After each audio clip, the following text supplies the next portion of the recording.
Excellent. So here's our agenda for today. We're going to be spending some time discussing what kind of strategic initiatives are in place or should be in place to support students as they navigate from higher education to employment.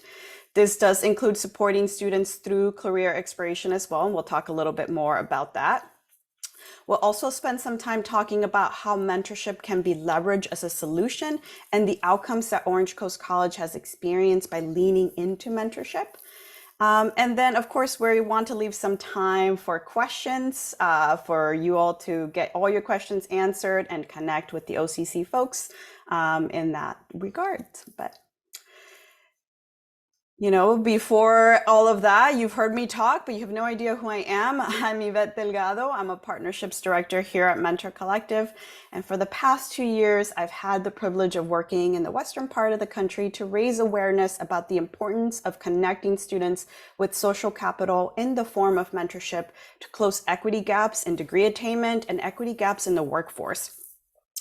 A little bit more about me as a first-gen Latina from Phoenix, actually. I've experienced really firsthand what it was like to be at school, feel lost, not really know what I was doing, and actually even came to school with preconceived notions of what a career was. I really thought that there was about 4 areas that you could focus on, and I actually have found out that that is the norm for people in my situation. So I thought that you could be a nurse, you could be a doctor, a teacher, or a lawyer.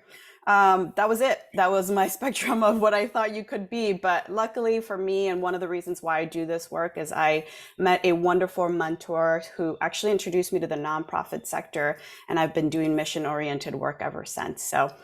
But ultimately, you're not here to hear about me. You're here to listen to Lisa, our lovely speaker today, Lisa Nupel, the Dean of CTE, Career Services, Business and Computing, and our wonderful partner and visionary on how a partnership with Mentor Collective and Orange Coast could help leverage alumni and industry mentors to support students in career exploration and or in their transition from higher education to the workforce. You're definitely going to get to hear a lot from her because that's ultimately what we want to do. And also the Orange Coast team is here. They have been a crucial part of designing this program in partnership with us, launching this, and of course, managing all the crucial moving pieces. So they'll be here to answer questions as well, as well as with Lisa. But before we dive into all of that, although there's a lot of California, from what I can see in the chat, there's a lot of California schools. So I'm sure that you are all colleagues in some way or another and know a lot about Orange Coast. But for the folks who are not familiar with Orange Coast, Lisa, do you mind telling us a little bit about OCC? Sure. Yvette's got some wonderful sort of fast facts there for you. But we are in Costa Mesa, California, which is the coastal region, and we participate in the Orange County Regional Consortium for Career Education. If any of you are familiar with the regional system, previously we were aligned with the Los Angeles region. Also, we were the LA OCRC and are now our own region in Orange County. I see some of my colleagues from other Orange County consortium colleges here as well. So Orange Coast is a very large and, well, we don't qualify as large school in terms of numbers, but we are roughly at peak, we're 26,000 students head count. We're now down to, we've seen some falling enrollment and so forth, but it's about 16,000. We're hoping for that to rise, but there's some demographics about who our students are. And proudly, I will draw your attention to the fact that we have over 160 career education programs, certificates, and degrees. We have a very broad portfolio, and we cover, I think, every major sector at OCC, as some of our friend colleges do. Broad portfolio and a very diverse population of students in there. Roughly about 25% of our students have a career education as their declared program of study, which is interesting. I think we're good there. Thank you so much for sharing, Lisa.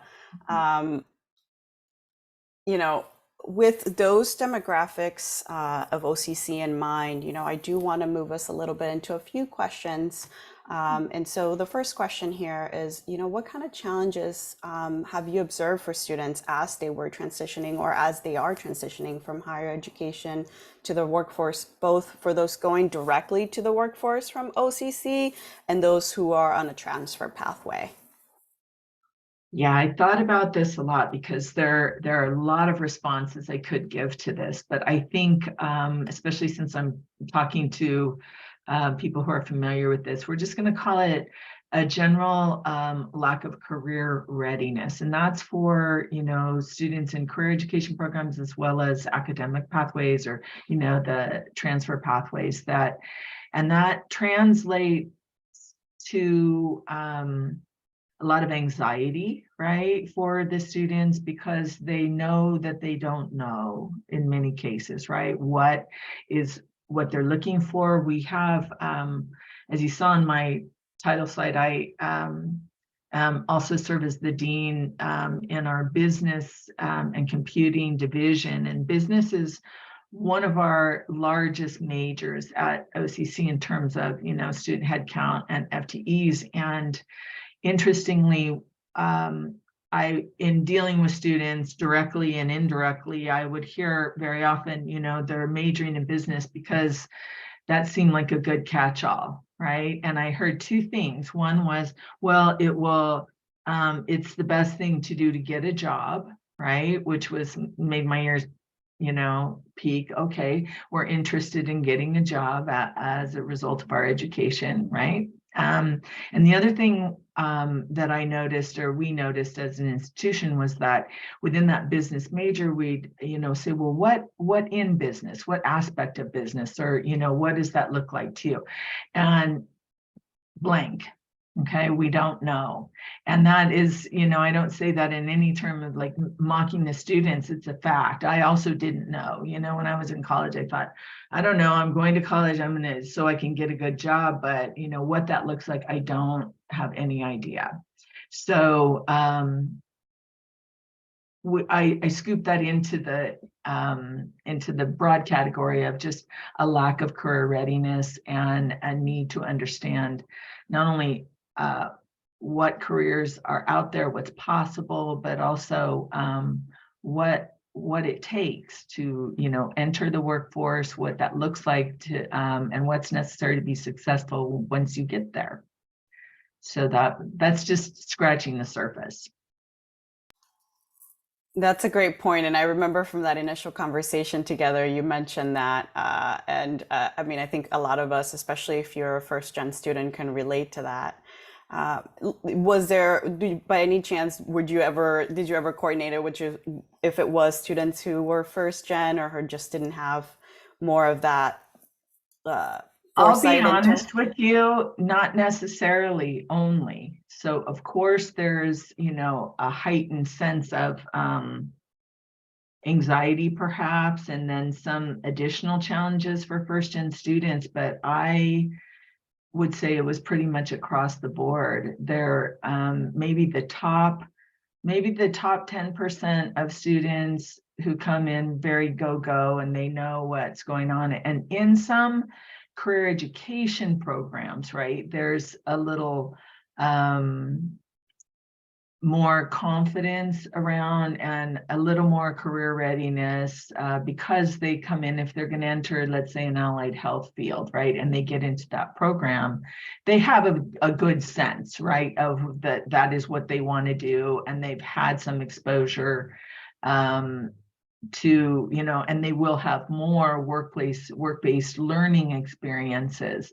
But the general ed population, especially, and some of our more broad career education programs, I would say that it was pretty much this exists across the board, and it is not limited to any particular demographic. And we also heard students saying, well, I'm in college, or I'm in this major because my parents told me to be, but that doesn't translate, right, to a sense of self-efficacy or confidence, or even skills at, knowing what you're going to do. And then we sometimes would see students that were coming back saying, my parents don't know either.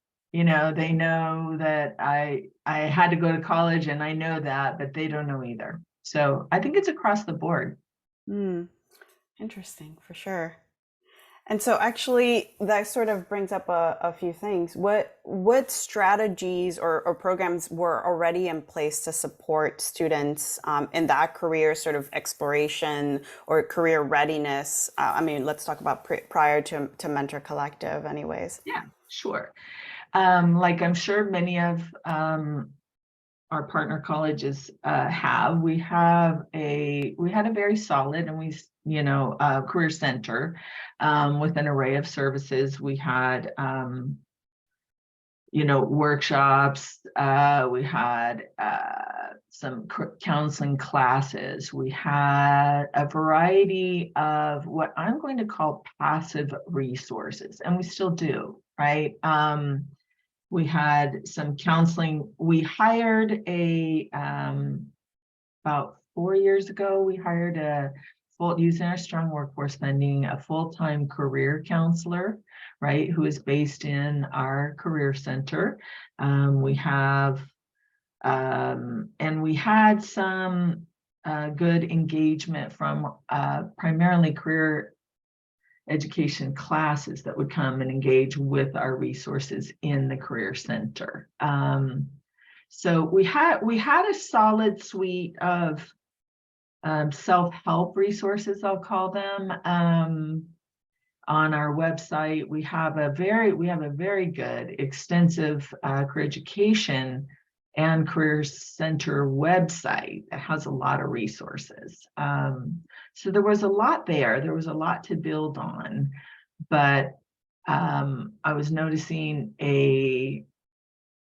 that our engagement, right, could be better, and that our reach to the students who needed the resources, right, could be improved, among other things.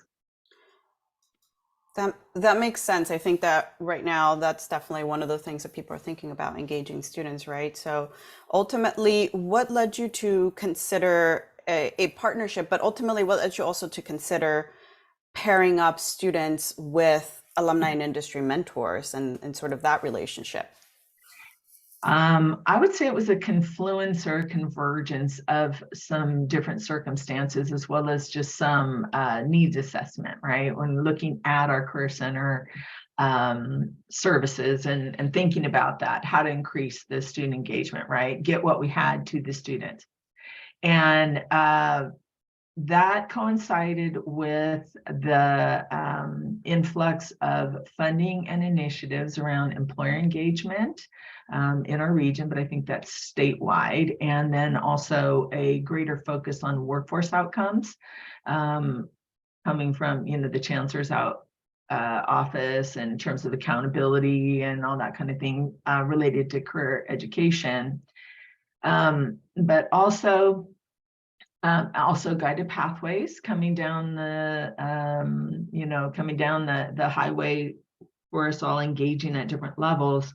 And the pillar one of guided pathways has to do with students, having making an informed choice, in selecting their educational path. And that, to me, since I sit on both sides of the house, right? I have an academic division, but then I also supervise career education. I thought, oh, well, there we go. There's an opportunity for students outside of the career education world to start to get some of this information and the guidance that that CT students have had all along, right? In terms of making their choice. and in having it be informed by real information about the world of work, right? We want to be we want to major in whatever we're doing. We're going to college usually to get a job. Well, let's bring that information to students, and so they make an informed choice about their path. So those initiatives, right? Some funding came together and met my vision for, or my question, really my inquiry. How are we going to engage our employer, our community, right, to a greater extent, which includes, we have a very powerful alumni group that engages. Orange Coast College is 75 years old. We're celebrating our 75th anniversary this year, and that's one of our points of pride. We've been around a long time, very well grounded in the community. We have very powerful and supportive advisory committees in our career education programs, a good alumni network. And I thought, how are we going to leverage that, right, to the benefit of the students and really bring them in? So under the umbrella of employer engagement and community engagement. Then a Mentor Collective came along in my inbox, and I thought, how might we make what was at that time presented as a peer mentoring program, right? How can we morph that and create a career mentor network? And that's, press send and said, Yvette, let's have a conversation. I love that. I love it, Lisa. And I think as we go into the next slide, there was, There it is. you definitely touched on a few different things in your thought process of, how did you think let's bring together alumni, industry folks, and students together to really get to do more of that career exploration or the connecting of the dots for going right into the career that you've chosen.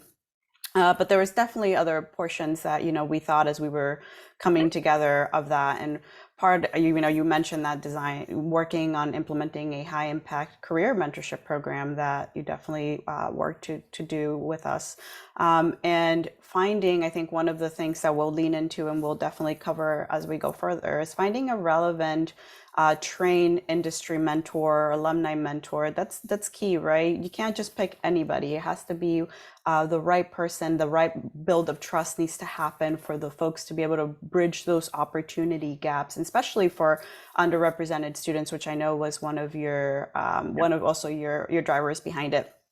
I think you mentioned one of these too is increasing that engagement and utilization of the Career Center resources that you already did have into place, but how did students engage and when did they engage, or did they know it was available for them? And then lastly, I remember so vividly you saying sense of belonging is important, but so is career self-efficacy. And how can we make sure that we're measuring that in a holistic program, right? In a program that was reaching many areas. Would you add anything or weigh in on any other things of these reasons for collaborations together? No, we looked at that, and these of course come out of many discussions you and I have had. But yeah, I would say that with an emphasis on the idea of a high impact program, right? So we had great resources in the Career Center, but being more passive, right? That the students had to come out. It's impossible to measure some of that, right? And to get the students to engage, but then also understand what impact that's having. And passive resources, I think we know they're good, but don't necessarily reach that threshold of high impact, right? And so moving from only passive resources, right, where the students had to come to us necessarily, but then something that was high value, and we know mentoring is high value, right, person to person, and also meeting the student need that has increased post-COVID or during COVID for interpersonal, knowing how to engage with other human beings around a variety of things, but right, getting out in the world and so forth. So high impact career mentorship, that's what drew me to it. I think, and that career increasing their sense of confidence, right? Knowing what's out there and what they need to do. Agreed. I remember now, I think we talked in 2021, so we were still in the midst of full COVID. Yeah, um, exactly. I'll talk briefly just here about Mentor Collective and other ways that, and really some dig deeper into the ways that we decided to come together sort of in this partnership. So usually a pain point that I hear when I have first conversations, and I'm pretty sure with Lisa it was similar, is that we're aware that mentorship is a best practice, but it can be rather complicated if you want to run it right. There are many moving pieces from designing a program that fits the needs of what you're looking for to recruitment of mentors and mentees. We'll definitely touch on that, which I'm sure a few of you folks have questions around it. Training of those mentors. Yes, they're alumni, yes, they're industry, but being a mentor is not just that you have some of that knowledge. There's a few other things behind that and what your role is and what your role is not. Matching the pairs together is also a key point of that, and the engagement. How are folks engaging? What are they talking about? And ultimately, you want to look at assessment that the program have its intended outcome. So again, there's always all those moving pieces, and at the same time, you want to have a program that is scalable so that you can reach as many students as possible. And the partnership with Orange Coast College is really set up in a way that Mentor Collective supports, in partnership with them, of course, talking about what that program design would look like, and we got to work with the team really closely for that. The recruitment of mentors and mentees, definitely a partnership there. The training of mentors and a matching algorithm to find the best match for students. Really, it's actually student-led, which is important. Engagement support and that assessment is definitely a part of that equation. Because in order to know if a program is successful, there definitely has to be some defined outcomes and insights on what students are feeling, what barriers lie in front of them to be successful academically and in their exploration or transition to employment. And for Orange Coast College, defining and measuring what the top concerns and topics during certain times was important. As well as leveraging, as you heard us mention earlier, that sense of belonging, that career self-efficacy. How does the student feel towards something, and then assisting the students with career concerns that they might be having at the appropriate time. In essence, what we have designed and how we partner is to personalize, I would say, personalize the experience and amplify the career center's footprint. That they're there, they have all the resources, but now you're engaging your constituents, your alumni, your industry folks to connect and now reach more students in that form, and maybe even reach students that you wouldn't have otherwise. And what I want to do now, as you heard a little bit about us, is take a deeper dive into the outcomes of the OCC program. And so I think that you heard us say it, but maybe not. This was actually the first year of working together. And so all the numbers and all the things that you're going to see of the outcomes today is from our first year of working together. We are in planning stages for that upcoming year. So I'm sure that Lisa could always shine light into that. But as we transition into that, we did want to take a look. One of the things, and you heard Lisa say in our initial conversations, that was important is supporting all students, especially folks who may not have access to social capital, who may not know, even if their parents just told them or asked them to choose a certain major, but what about the ones that didn't know about any of the majors? And so as we were pairing folks up and as we were looking at this program, seeing the breakdown of the demographics was important, and important as we look at what next year might look like. So you can see here the breakdown between mentors and mentees as far as it comes from race and ethnicity.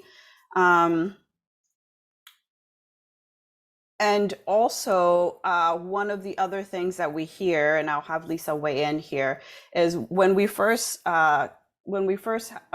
speak to folks, and I think including Lisa, one of the main questions that we get is, how do the pairs communicate? Wait, so some students are remote, especially in a post-COVID world. Some students are remote, some students are hybrid.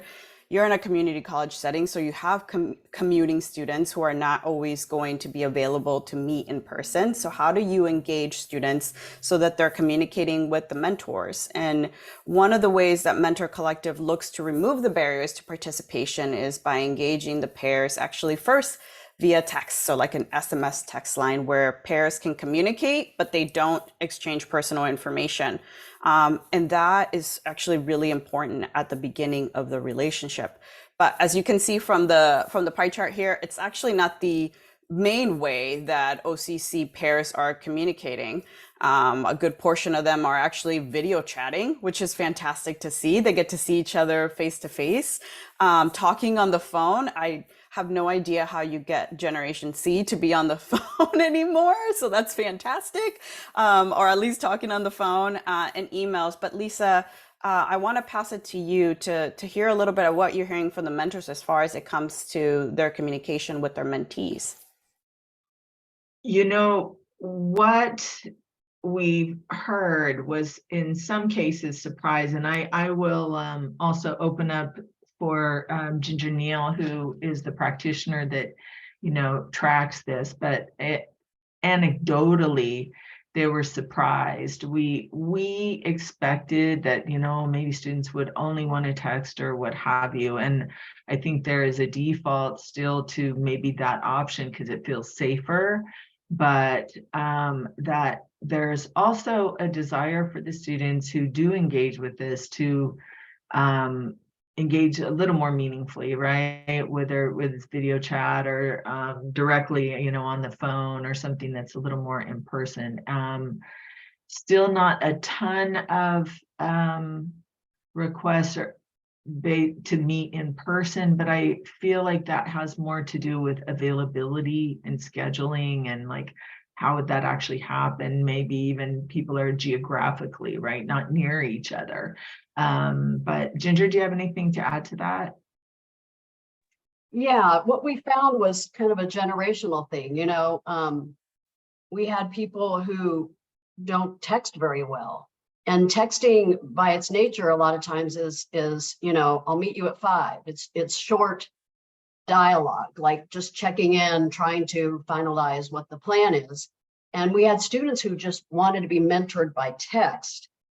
And so I was also a mentor too. And I found that to be a little frustrating because you end up spending a lot of time trying to text help and you know, support.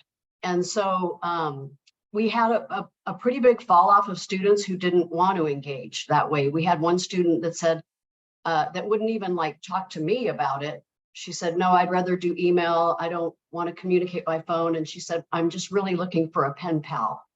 So going in, we didn't realize that would be such an issue, but the people that persisted and saw the value, because a lot of our mentors wanted to communicate by phone or video chat and sometimes in person, the students that rose to the occasion had great success. So.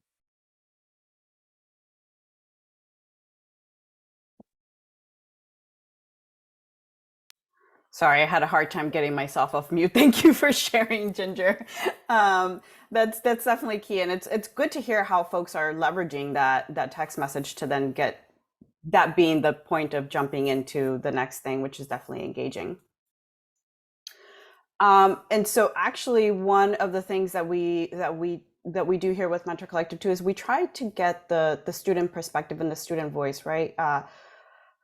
Quantitative data is definitely great, but qualitative and hearing specifically from students is fantastic. And so I do want to kick this over back also again to the OCC team to hear what you guys are hearing. Of course, there's some quotes here from mentees, and if we have time, we'll play Ryan's video. But you know, what are you all hearing that the students are getting out of this program and in their connection with the mentors? You know, I think these quotes are great because to me, they demonstrate that high impact quality, right? That when these connections are made, they can be very powerful, right? And really steer help a student get where they need to go, right? So it's not passive information so much as it's, really, really moving, making a difference for them. So keep on track with my goals. There's a retention factor. Some of the things we were looking for, right, besides just engaging students with the career services available under that umbrella, that goal of high impact, right? We wanted to have them really learn and have it make a difference for them. And I think you see that here in this quote. And I'm exactly like the last one. My mentor helped me a lot with understanding career paths and different involvement in the art world. Clearly,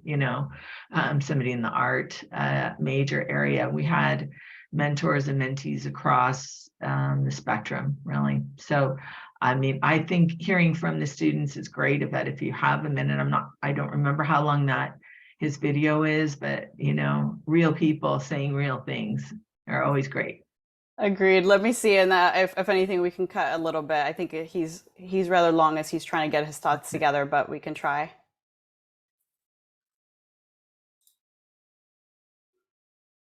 Can you hear it?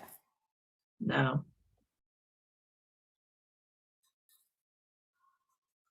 No? No, I think it's not going to work, but okay. You get the idea from the quotes. I think they're great.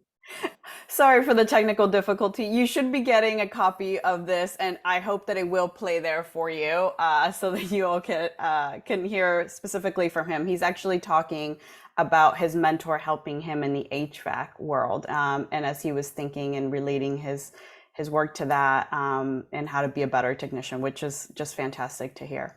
Mm-hmm. Okay.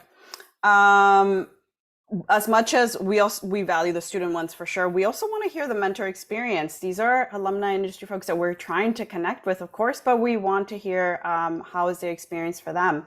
Lisa, do you mind taking us through what you guys have are hearing from the mentors?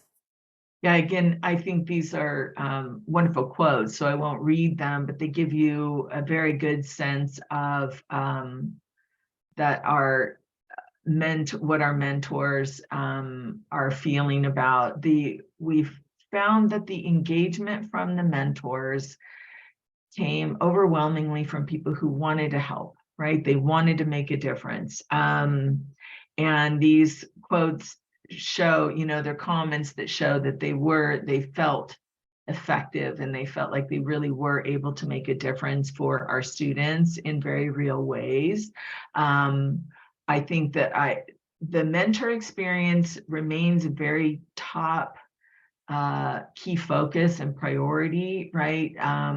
The student experience, of course, but keeping our mentors on board and feeling engaged and satisfied, it continues to be an area of growth for us. And what we have found is that we're going forward, this is our pilot year, right? So, and we won't talk too much about what we're going to change, but I would just say, making sure that the matches are good, right? So that the mentors don't experience as little frustration as possible, but also managing their expectations and their understanding about the need to meet these students where they are, right? And who our students are and what the students are looking for and need, which doesn't always match, right, what the mentor thinks. Like any of those of us who are teachers or parents or whatever, right? We know that we have to be willing to be a little bit open about that. But these are some great quotes that tell you, how the mentors that made good connections, how they felt about it. Thank you, Lisa.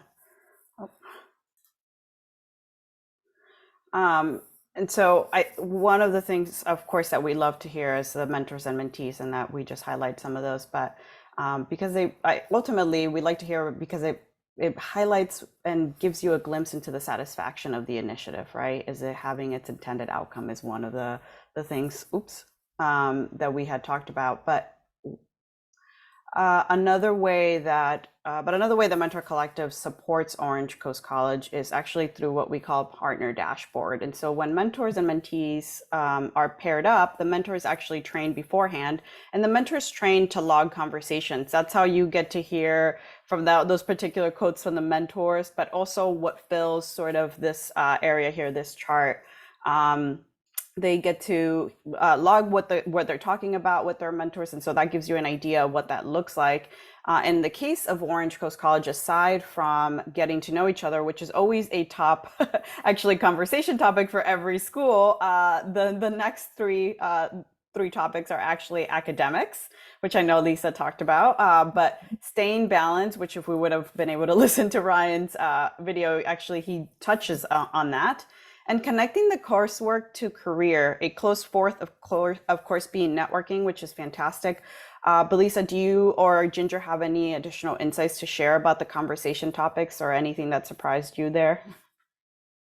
I don't, other than just I was very interested to know, what that showed. And so the dashboard is really helpful in this way because we can see that the inquiries were really across the board. And we did, get mentor comments to that as well. And I know that you're going to talk about the flag system in a minute, but I just found it really interesting to see, what was happening, what the conversations look like. Definitely. And you're right. What am I going to talk about next? Just like the mentors are trained to log conversations, they're actually also trained to raise flags. And I think that a lot of you might be familiar with some version of flags of something that maybe not Mentor Collective related, but flags, as it means to Mentor Collective, is a concern that a mentor may have that their mentee shared with them. So an example of this could be that their mentee is considering switching majors or is having difficulty finding a job.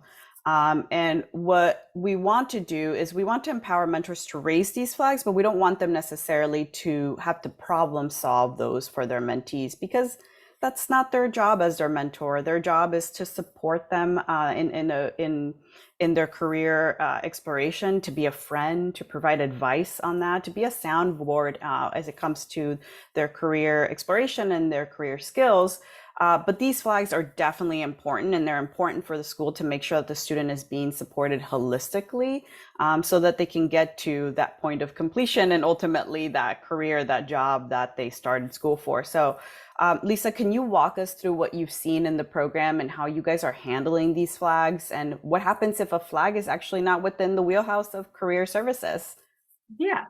They come in and Ginger is our person on the ground that does the triage with the flags, right? We address them all very high priority to make sure that when these are raised, that we let the mentor know, okay, we got this, and what we do is we refer the students back to resources on campus that can address these for them if we cannot. So for example, if it's difficulty finding a job or internship, well, great, because we're the career center and we have the job board and our resources. So we pick that up internally, right? We'll come and see us. So that's a good one to get. We will refer students out to wherever the resource is on campus, right? So even if it's mental health issues or finance, financial issues, whatever, we'll refer them to the financial aid counselor, for example, to our student health center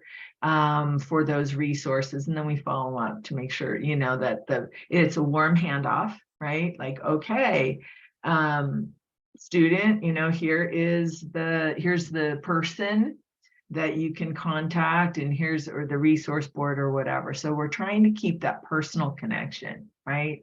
So that the student doesn't just, float around out there, right? That these flags are addressed and addressed directly to a point of closure. So Ginger, do you have anything to add? Yeah, I think it's a great point of contact because I can see what the issue might be and also give the students some ideas on how to create agency around that. I also copy in the mentor so they know what has been said so that in their next session, they can say, hey, did you get a chance to go talk to the career center? So it's a great way for us to be involved in in what's going on with the conversations and keep the mentor in the loop also. Right. And, this is one of the things that helps us, to address that, retention concern, right? Because there's a lot of outcomes we're looking for. They're kind of under the surface here, right? But we know that often students, if they leave school, it's because, of financial issues or whatever it might be, right? So this goes to that goal of retaining the students, keeping them engaged, and getting them connected to the resources that will help them stay and complete their program and then come back to us for help to get a job. Love that.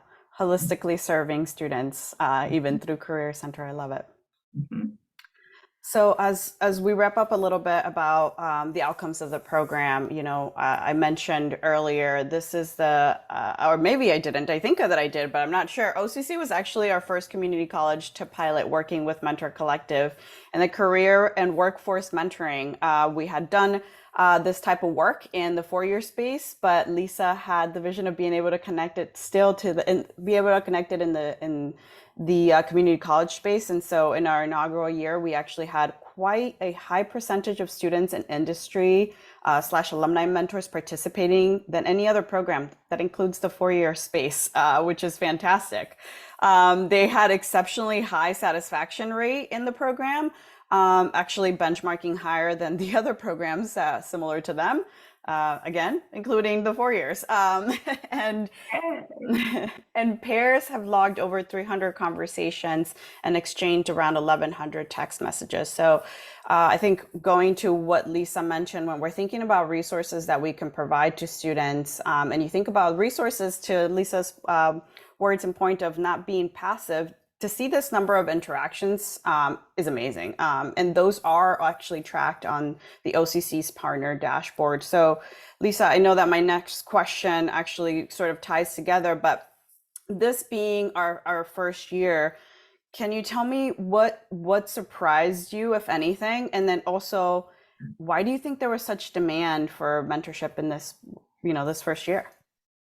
Well, I think one of the things that was, we had several happy surprises and really no negative surprises, which is great. The happy surprises were the level of engagement that we got from our the initial group, our outreach to mentors, right, through our advisory committees and so forth. We got a really great response. I was a little trepidatious in the sense that I just didn't know, right, were we going to get any takers, and we got a lot. And the people that were engaged at a very high level, right, really caring concern. So that was a good surprise. The other surprise was being a pilot, and really a pilot, like something we're gonna really starting up to see if this could work, was we exceeded our initial goal for matches, right, with student engagement, I would say. So I was very happily surprised by that. And such a high demand. I was not surprised that there was a high demand for mentorship. We know there is. And I would, again, this is just me, but coming out of the pandemic and the shutdown, right, where people were isolated and really cut off from even their paths, even if they had one, right, going into or developing in the period of the shutdown, I just had a sense that there was this really built up need and desire for students to connect with human beings again, right? To get back on a path that they felt good about. I mean, a variety of things. So it was our initial year, but it coincided, right, with our time sort of inching our way back out of the isolated shutdown. And so I think that has a lot to do with it. And I think that momentum will continue. I agree. I agree. So we're getting down here to the last couple of questions that I have for you, but I want to offer everyone, if you have questions, feel free to start adding those in the chat because we'll go into those next. I had a feeling these could be questions that would be coming from your colleagues, so I wanted to post them for you just in case there were questions from folks. The first one is, and when budgets are tight, how did you, and I think you mentioned this at the beginning, but how did you secure funding for an initiative like this? And then the second part of that is how much time it takes to run it, and in what ways also Mentor Collective supports for you to run the program. But we can start with the securing funding question first. Okay. That one, and I did refer to it earlier. I was looking to use our regional strong workforce employer engagement funding in a meaningful way. And so this is employer engagement, right? Connecting employers and people in the workplace. We're under work-based learning and employer engagement. So that's what I used.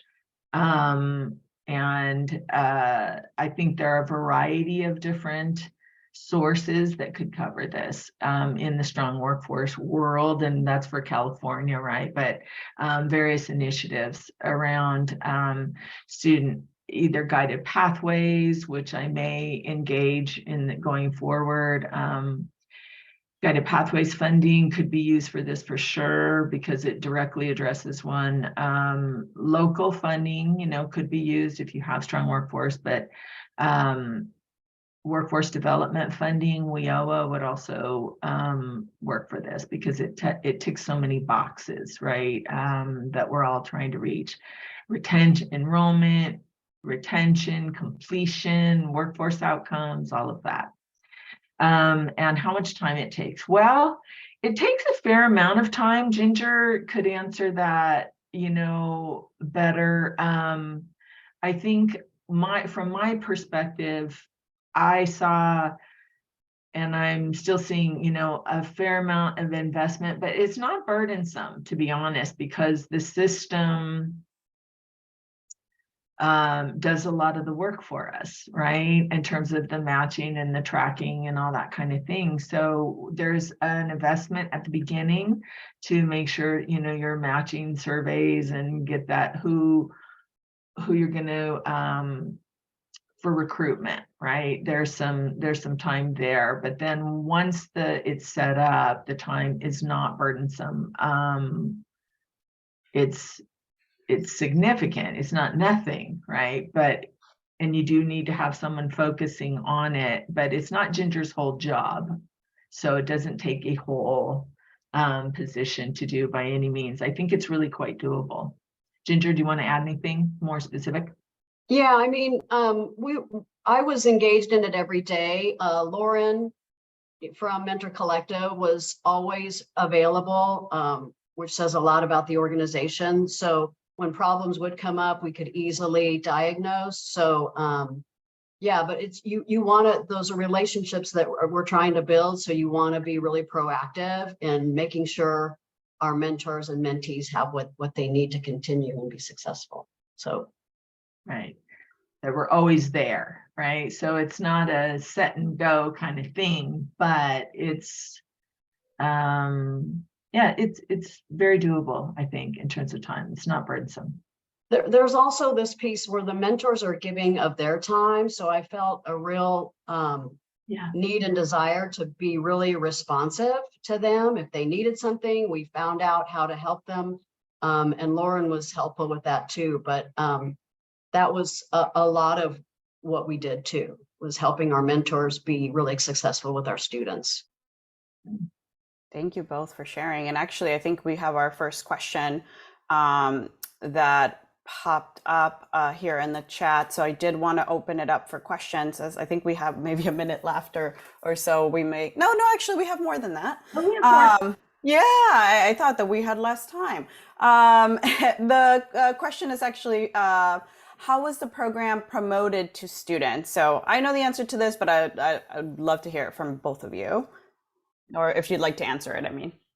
Yeah, we collected data about students that were, I don't remember the specifics, Ginger, where we started, but we sent out emails, right? A very broad reach to students that we guessed, right, or we thought might be in a good position. So Ginger, what were to want to engage with this? What were our parameters initially? Yeah.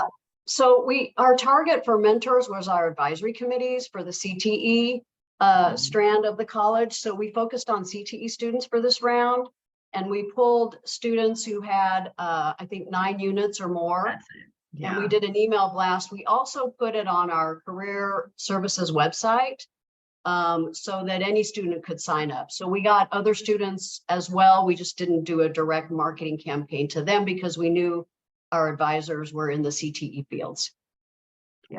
Yeah. So we used, email, right? With some templates, and then also some other, on-campus marketing things that was on our big campus website with a big banner and, some different things. So we did construct carefully the group of students that we're reaching out to, as well as the mentors, right? That we knew were already engaged, right? And then we created our sort of internal marketing campaign, right, to spread the word. The other thing is I would send out the initial invite to both mentors and mentees, and Mentor Collective would follow up, like sort of keep nudging. So you get that service too, which is nice. Yeah, so you don't have to do the whole thing. That is a very important part of a program every semester. Should I just go ahead and address that one a bit? Go ahead, Lisa. Okay, number of students. We set a goal, and it turns out my goal was lower than it needed to be, but I was hoping for 50 students per semester now, and it has to do with your start date. So some will continue, right, from one semester to the next, but I think we achieved initially, over 120 matches. And then, and some of those were 2 students to a single mentor. A mentor can support more than 1 student, and many of them volunteered to do so. So the number will be, that was my goal, was 100. And that, I thought that was a stretch goal, frankly, and we exceeded that for this year. So our goal for next year is 200 students, over the course of the year. Great questions. Additional questions that anyone has, you can by all means feel free to put them in the chat, or if you want to come off mute, that's also of course an option for you. And I'm happy, Ginger, you hit on that fact that, Mentor Collective doesn't want you to struggle trying to figure out and do all the recruiting or the promoting of the program by yourself to both the mentors and mentees. We do want to provide the service to support you in that. And that means very many different ways sometimes, but the team will work closely to make sure that we are supporting you in that recruitment campaign efforts. Can I put in a little word to my colleagues in California and in our region? Is that okay? Of course. Information. For those of you who are local here, just to let you know that I'm working on a possible pilot grant or planning grant for our region to expand career services and maybe look for a way to engage, this program as well as some others, right, in that expansion of career services and so forth. So if you have interest in that, let me know. Maybe just shoot me an email or something, because I'm working on that presently. There's been a lot of interest in maybe having this, become a regional effort, right, for us. The whole career services thing, but including this, because our pilot was successful. The region's very interested in spreading it. So just letting you know that. Thanks. That's my commercial. Thank you, Lisa. Thank you for that. If folks don't have any additional questions, I do, along with Lisa's commercial, Yeah. I want to say our mission here at Mentor Collective is to make sure that all students have access to social capital and have a personalized experience that can support them in their journey. So if you are interested in learning more about Mentor Collective, you're able to raise your hand. I have a colleague that can definitely take note of that so that we can connect with you. Denise, I got your message, and I will let her know for sure. But other than that, let me see. I think that I may have. Oh, other than that, you can, of course, also visit our website at mentorcollective.org. Lisa, it sounds like you might want to say something. Oh, I think you're on mute.